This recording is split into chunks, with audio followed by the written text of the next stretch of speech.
produit par Mathieu Delaborde, qui nous font le plaisir de nous accompagner ce soir pour cette première. Il y a aussi une personne qui n'est pas à nos côtés pour l'instant, mais qui sera présente pour les échanges après le film. C'est Pauline, une des visiteuses du CRA. Elle est dans la salle.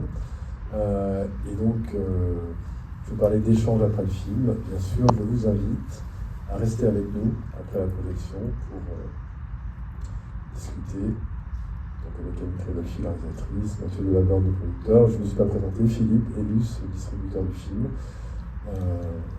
Voilà, mais bon, peut-être que vous voulez dire un mot. Merci le micro. Bonsoir, merci à tous d'être là ce soir. En général, je n'en dis pas beaucoup avant le début du film parce que je préfère vous laisser vous imprégner du film et poser des questions après. Donc voilà, c'est un film qui est tourné devant le centre de rétention de Vincennes, enfin plus précisément le centre de rétention de Paris situé dans le Poitou-Vincennes. Et voilà, je vous souhaite une bonne projection. C'est empiré parce que, comme je disais, moi, quand j'ai commencé à travailler là-bas, c'était 32 jours de rétention. Quand j'en suis sortie, c'est passé à 45 et là maintenant 90.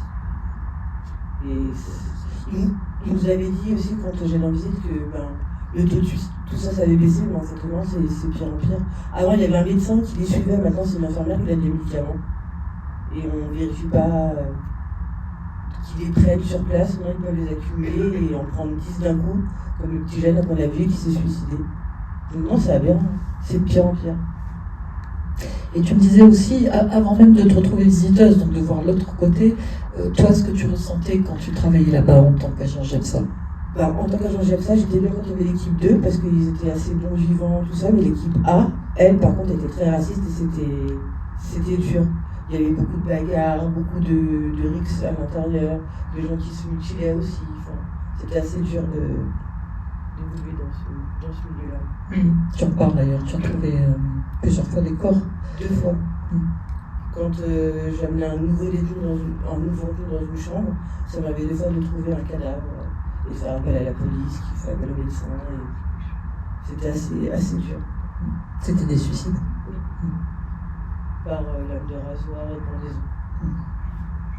Donc là, c'était assez. Je demandais à partir de là-bas. Et tu te retrouves 10 ans après devant visiter. Et alors, au début, moi j'ai eu quand même le sentiment que ton regard n'était pas le même au début quand on s'est rencontrés et à la fin. Ouais. Moi j'étais déçue en fait. Et puis même moi, je suis venue quand même pendant 2 mois et demi, sans drogue, sans rien, et je me suis retrouvée agressée par les policiers sous prétexte que j'aurais peut-être pu donner de la drogue alors que pas du tout, tu te rappelles? Oui, parce qu'il y avait des fois il y a des personnes qui passent des morceaux de shit, ou voilà. Et oui, il y avait une histoire. Nous les habillés en pleine visite. Parce que vous aviez eu le tort de faire confiance, ou je crois que c'était Nora, celle qui. Je sais pas ce que je lui avais donné, mais en tout cas, ils avaient dit que c'était de la drogue et ils m'avaient fait déshabiller en pleine salle de visite, quoi. Parce que je me rappelle dans cette histoire-là, il y avait quelqu'un qui avait laissé un sac, qui avait demandé à vous, trop sympa. En fait, ouais, voilà, Nora. Il vaut mieux jamais accepter, voilà, parce que des fois, il y a une longue attente, comme vous l'avez compris, et certains visiteurs pressés demandent aux autres visiteurs, est-ce que vous pourriez passer ça pour moi? C'est toujours dangereux, parce qu'on ne sait pas. Et ce qui était le cas, Nora, donc ta copine, qui avait pris un truc, et finalement, c'est vous qui avez payé. Voilà. À tout en fait. Alors peut-être en général c'est quand même. Donc bon, très vite j'ai compris que je ne pouvais jamais filmer dans le centre de rétention et j'ai cherché en faisant ces visites retenues, en y allant avec les observateurs. Au début, je me rappelle, je me posais même la question, est-ce que ça doit être des observateurs qui seraient des sortes de passeurs entre intérieur et extérieur, et donc ça j'en ai beaucoup discuté avec Mathieu Delaborde, le producteur, et aussi de cette cabane, de cette cahute.